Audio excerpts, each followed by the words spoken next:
Hi guys, நான் வீடியோவில் கிராம ஊராட்சி செயலாளருக்கான நேர்காணல் ரத்து செய்யப்பட்டது.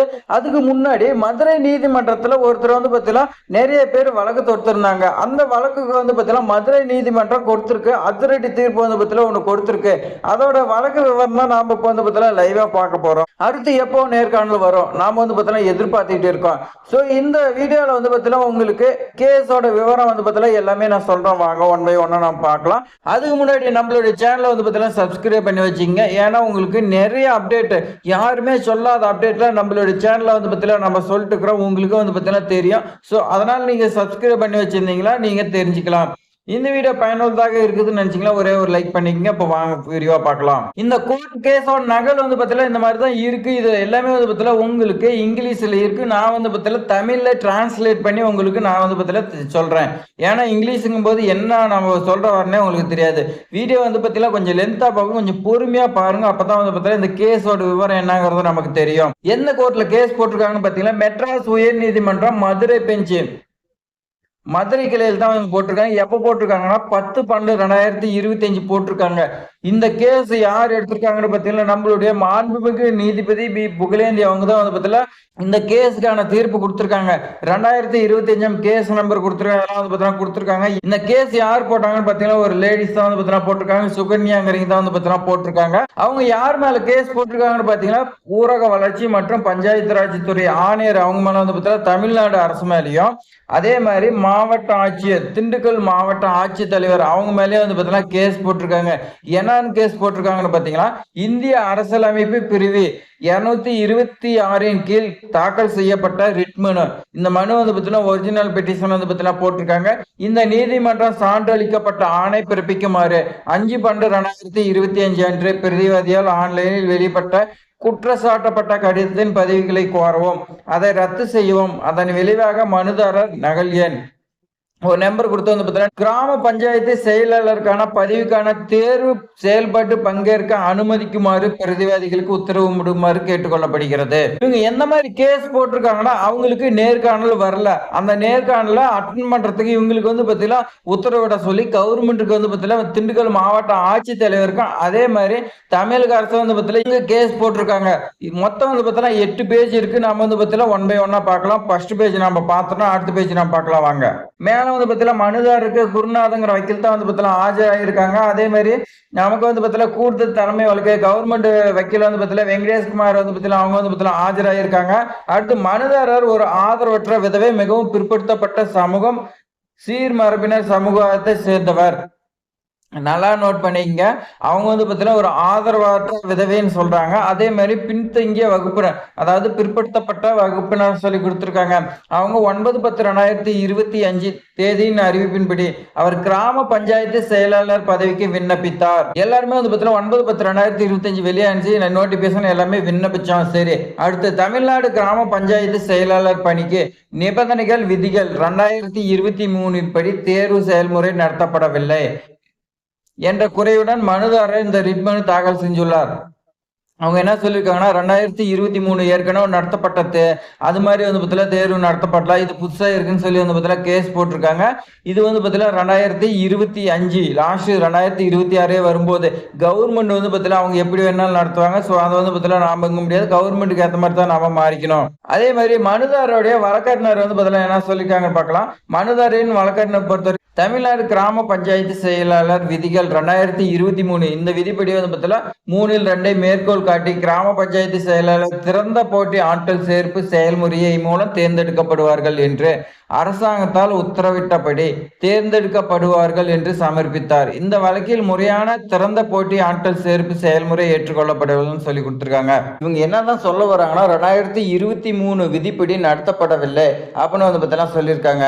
அடுத்து பிரதிவாதிகள் தரப்புல ஆஜரான கூடுதல் வழக்கறிஞர் நம்மளுடைய கவர்மெண்ட் வக்கீல் பார்த்தீங்கன்னா என்ன சொல்லியிருக்காங்கன்னா விதி 3/2 பிரிவின் குறிப்பிடப்பட்டுள்ள திறந்த போட்டி ஆற்றல் சேர்ப்பு செயல்முறை எழுத்து தேர்விற்கு சமம் என்ற எண்ணத்தில் மனுதாரர் இந்த ரிட் மனுவை தாக்கல் செய்துள்ளார். தமிழக அரசு ஆற்றல் சேர்ப்பு செயல்முறை நடத்தப்பட வேண்டிய விதம் குறித்து சில வழிகாட்டுதலை வெளியிட்டுள்ளதாக கிராமப்புற மேம்பாட்டு பஞ்சாயத்து ராஜ் அவங்க பார்த்தீங்கன்னா எப்பனா 4/9/2025 பார்த்தீங்கன்னா நோட்டிபிகேஷன் நமக்கு விட்டுருக்காங்க. நமக்கு பார்த்தீங்கன்னா ஜியோ வெளி வந்துச்சு, எல்லாத்தையுமே பார்த்தீங்கன்னா தெரியும். அதில் தான் பார்த்தீங்கன்னா எப்படி நடத்தப்படணும் ஒரு வழிமுறை எல்லாமே குடுத்தாங்க. அதுபடித்தான் நடத்தப்பட்டிருக்குதுன்னு இவங்க வந்து பார்த்தீங்கன்னா, அரசு வக்கீல் வந்து பார்த்தீங்கன்னா தெளிவுபடுத்திக்கிறாங்க. இந்த அரசு உத்தரவின்படி 10ஆம் வகுப்பு பொதுத் தேர்வு மற்றும் நேர்காணலில் பெறப்பட்ட மதிப்பெண் அடிப்படையிலே இந்த பஞ்சாயத்து ராஜ் செயலாளர் தேர்ந்தெடுக்கப்படுவார். 10ஆம் வகுப்பு பொதுத் தேர்வில் பெற்ற மதிப்பெண் அடிப்படையில் 85 மதிப்பெண் வழங்கப்பட வேண்டும். மேலும் நேர்காணலுக்கு 15 மதிப்பெண் வழங்கப்பட வேண்டும் சொல்லி ஜீவோல இருக்குன்னு சொல்லி கொடுத்திருக்காங்க. இது வந்து பார்த்தீங்கன்னா கவர்மெண்ட் அரசு வக்கீல் வந்து பார்த்தீங்கன்னா சொல்லியிருக்காங்க. நம்மளுடைய அரசாங்க வழக்கறிஞர் என்ன சொல்லியிருக்காங்கன்னா, தேர்வு செயல்முறை சரியான முறையில் நடத்தப்பட்டுள்ளது மற்றும் தேர்வு செயல்பாட்டில் எவ்வித விதிமுறைகளும் இல்லைன்னு வந்து பார்த்தீங்கன்னா சொல்லியிருக்காங்க. அடுத்து இந்த இடத்துல வந்து பார்த்தீங்கன்னா சொல்லியிருக்காங்க பாருங்க, நம்மளுடைய அரசாங்க வழக்கறிஞர் வந்து பார்த்தீங்கன்னா என்ன சொல்றாங்கன்னா, மனுதாரர் வந்து பார்த்தீங்கன்னா எம்பிசியில ஆதரவற்ற விதவை பெண்களுக்காக வந்து பார்த்தீங்கன்னா 2 வேகன்சி வந்து பார்த்தீங்கன்னா ஒதுக்கீடு செய்யப்பட்டுள்ளது. அதே மாதிரி மனுதாரர் வந்து பார்த்தீங்கன்னா 10ஆம் வகுப்புல 220 மதிப்பெண் பெற்றுள்ளாங்க. இங்க 495 மதிப்பெண் எடுத்தே கிடைக்கல. இவங்க வந்து பார்த்தீங்கன்னா 220 மதிப்பெண் எடுத்திருக்காங்க 10ஆம் வகுப்புல. மற்ற அவருடைய வெயிட்டேஜ் வந்து பார்த்தீங்கன்னா 85 கன்வெர்ட் பண்ணும்போது 37.40. அதனால இவங்க நேர்காணல் பட்டியலுக்கு வந்து பார்த்தீங்கன்னா அழைக்கவில்லைன்னு சொல்லி கொடுத்திருக்காங்க. ஆமாங்க. 85 மதிப்பெண்ணுக்கு வந்து பார்த்தீங்கன்னா, ஷார்ட் லிஸ்ட் இவங்க 37.40 எடுத்திருக்காங்க. அப்ப இவங்கள இன்டர்வியூ கூப்பிடல. அதுதான் வந்து பார்த்தீங்கன்னா, வழக்கே வந்து பார்த்தீங்கன்னா இதுதான். இவங்கள நேர்காணலுக்கு கூப்பிடல. நான் ஒரு ஆதரவற்ற விதவை. என்ன கூப்பிடுறதுக்கு அரசாங்கத்துக்கு வந்து பார்த்தீங்கன்னா உத்தரவிடணும். அப்படின்னு தான் வந்து பார்த்தீங்கன்னா கேஸே வந்து பார்த்தீங்கன்னா போட்டிருக்காங்க. கிராம பஞ்சாயத்து செயலாளர் நேரடி ஆட்கள் சேர்ப்பு, திறந்த போட்டி ஆட்கள் சேர்ப்பு செயல்முறை மூலம் தேர்ந்தெடுக்கப்படுவார். ஆட்கள் சேர்ப்பு மாவட்ட ஆட்சியர் தலைமையிலான மாவட்ட அளவிலான குழுவால் செய்யப்படும். மேலும் திட்ட இயக்குனர், கூடுதல் கலெக்டர், மாவட்ட ஊரக வளர்ச்சி நிறுவனம் இவங்க மேற்பார்வையில் வந்து பார்த்தீங்கன்னா நடைபெறணும் வந்து பார்த்தீங்கன்னா சொல்லியிருக்காங்க. அரசாங்கம் வந்து பார்த்தீங்கன்னா என்ன உத்தரவு போடுதோ அதுபடி வந்து பார்த்தீங்கன்னா இவங்க செயல்படுவாங்க அப்படின்னு வந்து பார்த்தீங்கன்னா சொல்லியிருக்காங்க. சரி, இந்த வேட்பாளர் வந்து பார்த்தீங்கன்னா தேர்ந்தெடுக்கிறதுக்கு, அதாவது வந்து பார்த்தீங்கன்னா ஷார்ட் லிஸ்ட் பண்றதுக்கு நேர்காணலுக்கு வழங்கப்படும் 85%. நீங்க 10ஆம் வகுப்புல எத்தனை மார்க் எடுத்துக்கிறீங்களோ அது 85 கணக்கீடு செய்யப்படுது. அதன் அடிப்படையில் விண்ணப்பத்தை தரவரிசை, அதாவது நம்ம வந்து பார்த்தீங்கன்னா நமக்கு விட்டுருந்தாங்களா தரவரிசை, அதில் வந்து பார்த்தீங்கன்னா கொடுத்துருக்காங்க. அது வந்து பார்த்தீங்கன்னா 1:, சுழற்சி முறையில் தான் வந்து பார்த்தீங்கன்னா கூப்பிட்டுருக்காங்க. அதனால இவங்களுக்கு வந்து பார்த்தீங்கன்னா அதில் இடம்பெறவில்லை. விண்ணப்பித்த மொத்த வேட்பாளர்களின் எண்ணிக்கை நேர்காணலில் பங்கேற்க அழைக்க வேண்டும் அப்படின்னு வந்து பார்த்தீங்கன்னா இவங்க கேஸ் போட்டிருக்காங்க. அது வந்து பார்த்தீங்கன்னா கவர்மெண்டோட விருப்பம் தான். மொத்த பேர்த்தையும் அழைக்கிறதா இல்லை வந்து பார்த்தீங்கன்னா பாதி பேரா 1:5 1:20 என்னங்கிறத கவர்மெண்ட் அவங்க தான் வந்து பார்த்தீங்கன்னா பின்பற்றணும். இது வந்து பார்த்தீங்கன்னா நாம கவர்மெண்ட்டுக்கு உத்தரவு போட முடியாது. அதே மாதிரி எம்பிசி இதுல வந்து பார்த்தீங்கன்னா 485 எடுத்தீங்களுக்கு பொதுவான கேட்டகரிக்கு வந்து பார்த்தீங்கன்னா 485 மதிப்பெண் 82.45 எடுத்தீங்களுக்கு கிடைச்சிக்குது. அதே மாதிரி பெண்களுக்கு வந்து பார்த்தீங்கன்னா 481 81.77 இந்த மார்க் கிடைச்சிக்குது. ஆதரவற்ற விதவை 372 மார்க் எடுக்கணும். ஆனா இவங்க வந்து பார்த்தீங்கன்னா 220 தான். 63.24% வந்து பார்த்தீங்கன்னா எடுக்கணும். இவங்க 37 என்ன சம்திங் தான். இவளு ரொம்ப கம்மியா வச்சுக்கிட்டு கேஸ் போட்டா இந்த கேஸ் நிக்குமா? கேஸ் வந்து பார்த்தீங்கன்னா தள்ளுபடி தான் ஆகும். மாவட்ட ஆட்சித்தலைவர், திண்டுக்கல் மாவட்ட ஆட்சித்தலைவர் வந்து பார்த்தீங்கன்னா எழுத்துப்பூர்வமா வந்து பார்த்தீங்கன்னா கொடுத்திருக்காங்க.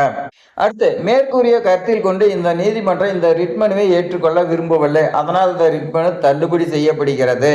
இந்த ஜட்ஜி வந்து பார்த்தீங்கன்னா என்னன்னா அவங்க எல்லாமே கேட்டுக்கிட்டு இது வந்து பார்த்தீங்கன்னா கேஸுக்கு வந்து பார்த்தீங்கன்னா உகந்தது அல்ல, அதனால இந்த மனுவை தள்ளுபடி செய்கிறேன் அப்படின்னு வந்து பார்த்தீங்கன்னா சிம்பிளா வந்து பார்த்தீங்கன்னா முடிச்சிட்டாங்க. இதுதாங்க உண்மை. மனுதாரர் வழக்கறிஞர், அதாவது சுகன்யா அந்த வழக்க வச்சிருக்காங்கல்ல, அவங்க வந்து பார்த்தீங்கன்னா 4/9/2025 தேதியிட்ட ஜிஓ 198 பிரிவின்படி தரவரிசை பட்டியலை வெளியிட வேண்டும் என சமர்ப்பித்தார். ஆனால் தரவரிசை பட்டியல் தமிழ்நாடு ஊரக வளர்ச்சி இணையத்தில் வெளியிடப்படவில்லை. இந்த குற்றச்சாட்டை கற்றறிந்த கூடுதல் தலைமை வழக்கறிஞர் மறுத்துள்ளார். தரவரிசை பட்டியல் இணையதளத்தில் வெளியிடப்படவில்லை என்றால் அது உடனடியாக வெளியிடப்படும், எந்த செலவும் இல்லை. இதன் விளைவாக இணைக்கப்பட்டுள்ள இதர மனுக்கள் மூடப்படுகிறோம் சொல்லி வந்து பார்த்தீங்கன்னா கொடுத்துருக்காங்க. இவங்களுக்கு வந்து பார்த்தீங்கன்னா நான் தரவரிசை பட்டியலில் செலக்ட் ஆகலன்னா தரவரிசை பட்டியல் இது வரைக்கும் வெளியிடப்படல வெப்சைட்னு சொல்லியிருக்காங்க. அதுக்கு நம்மளுடைய அரசாங்க வழக்கறிஞர் என்ன சொல்லியிருக்காங்கன்னா இது வரைக்கும் வெளியிடப்படல, இனி வந்து பார்த்தீங்கன்னா உடனே வெளியிடப்படணும்னு சொல்லியிருந்தாங்க. ஸோ அதனால தாங்க நமக்கு வந்து பார்த்தீங்கன்னா தரவரிசை பட்டியல் உடனே வந்து பார்த்தீங்கன்னா வெளியே வந்துருச்சு, இல்லைன்னா வந்திருக்காதுங்க. இதோடைய ஆர்டர் காப்பி பொறுத்த வரைக்கும் எங்க கொடுத்துருக்காங்கன்னா ஆணையர் ஊரக வளர்ச்சி மற்றும் பஞ்சாயத்து ராஜ் துறைக்கும் கொடுத்துருக்காங்க. அதே மாதிரி மாவட்ட ஆட்சித்தலைவர் திண்டுக்கல் இவங்க 2 பேத்துக்குமே வந்து பார்த்தீங்கன்னா இதோட நகல் வந்து பார்த்தீங்கன்னா அனுப்பி வச்சிருக்காங்க அப்படின்னு சொல்லி வந்து பார்த்தீங்கன்னா கொடுத்துருக்காங்க. இப்போ நமக்கு இதை வந்து என்ன தெரியுதுன்னா மார்க் அவங்க கம்மி, அவங்களுக்கு வந்து பார்த்தீங்கன்னா ஒரு ஆதரவற்ற விதவைனா உடனே வந்து பார்த்தீங்கன்னா ஜாப் கொடுத்துட மாட்டாங்க. இவங்கள மாதிரி நிறைய ஆதரவற்ற விதவை இருக்காங்க. அதனால அவங்களும் வந்து பார்த்தீங்கன்னா நல்ல மார்க் வச்சிருக்காங்க. அவங்களுக்கு தான் கவர்மெண்ட் யார் அதிக மார்க் வச்சிருக்காங்களோ அவங்களுக்கு தான் கொடுக்கும். ஸோ இந்த கேஸ் வந்து பார்த்தீங்கன்னா தள்ளுபடி ஆயிடுச்சு. இன்னும் வந்து பார்த்தீங்கன்னா நிறைய கேஸ் ஏதாவது போட்டிருக்காங்களா நமக்கு வந்து பார்த்தீங்கன்னா தெரிஞ்சுன்னா நான் உங்களுக்கு வந்து பார்த்தீங்கன்னா தெரியப்படுத்துறேன். இது மாதிரி அப்டேட்லாம் ஒண்ணுக்கு ஒண்ணு தெரிஞ்சுக்கிறதுக்கு நம்மளுடைய ட்ரெண்டிங் ஜாப் சேனலை சப்ஸ்கிரைப் பண்ணி வச்சுங்க. உங்க ஃப்ரெண்ட்ஸ்க்கு எல்லாத்தையுமே ஷேர் பண்ணி விடுங்க. தேங்க்ஸ் ஃபார் வாட்சிங்.